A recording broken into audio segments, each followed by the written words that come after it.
podcast. I'm going to be doing 8 roughly 10-minute sessions looking at some of the basic questions that those of us who are searching for God have.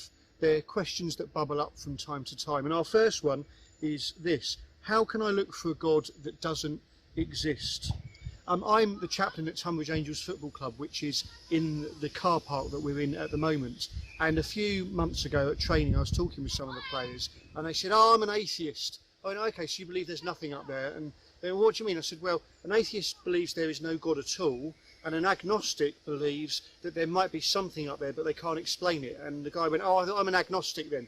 And another guy who said, "I am an atheist," said, "Well, actually, maybe I'm an agnostic as well." I went, "Hang on a minute, you can't just change your mind. You can't just move from atheist to agnostic in one move." There are people out there that are atheists. Maybe you're watching now and you say, "I definitely don't believe there's a God," but I imagine if you're watching this, you're searching for something and you're probably an agnostic.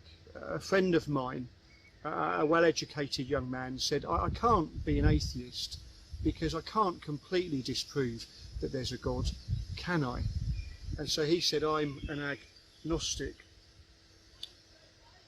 Jacques Monod, the atheist and Nobel Prize winner, said this: "Man must wake up to his total solitude, his fundamental isolation.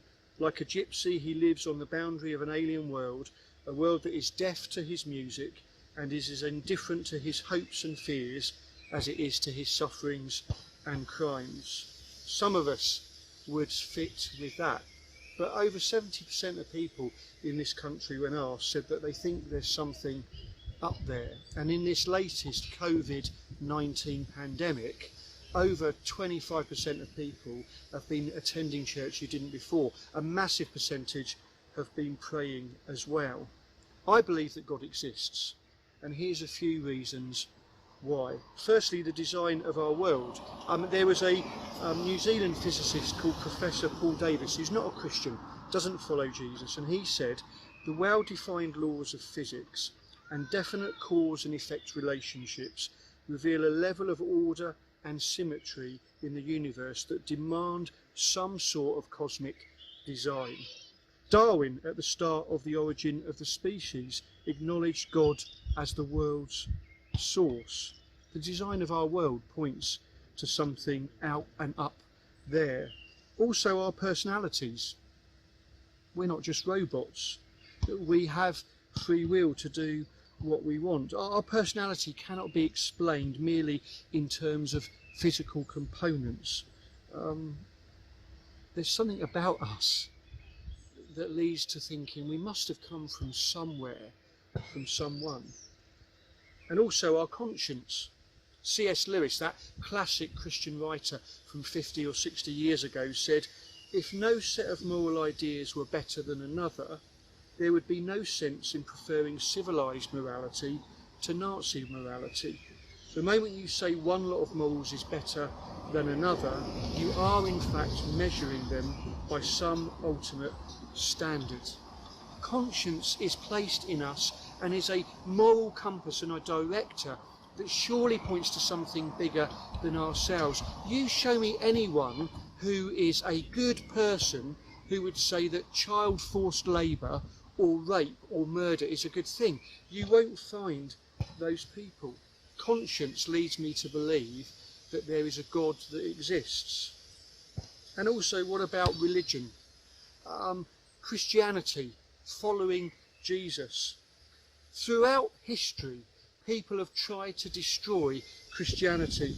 The Greeks poured scorn on all religions in the 6th century BC, saying we don't need it with all of our culture and our arts and all of those things. But they didn't get rid of religion. The Russians tried to abolish it in the revolution in 1917. It just didn't work. Communism in China tried to abolish Christianity, and yet Christianity was one of the countries where the Christian faith flourished the most.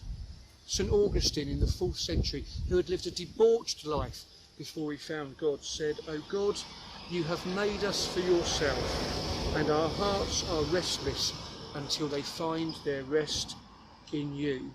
And finally, and my most important point, which we'll come back to in one of the other talks, a reason for the existence of God, a proof, in my opinion, is Jesus Christ of Nazareth.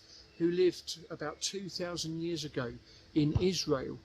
When we look at him who said, if you want to know what God is like, look at me, look at what I say and do and think and how I behave, and then you get a good view of God. Jesus, for me, is the ultimate evidence that there is a God. Look, I've got to be honest, I can't prove that God exists.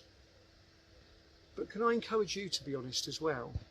You can't prove that God doesn't exist.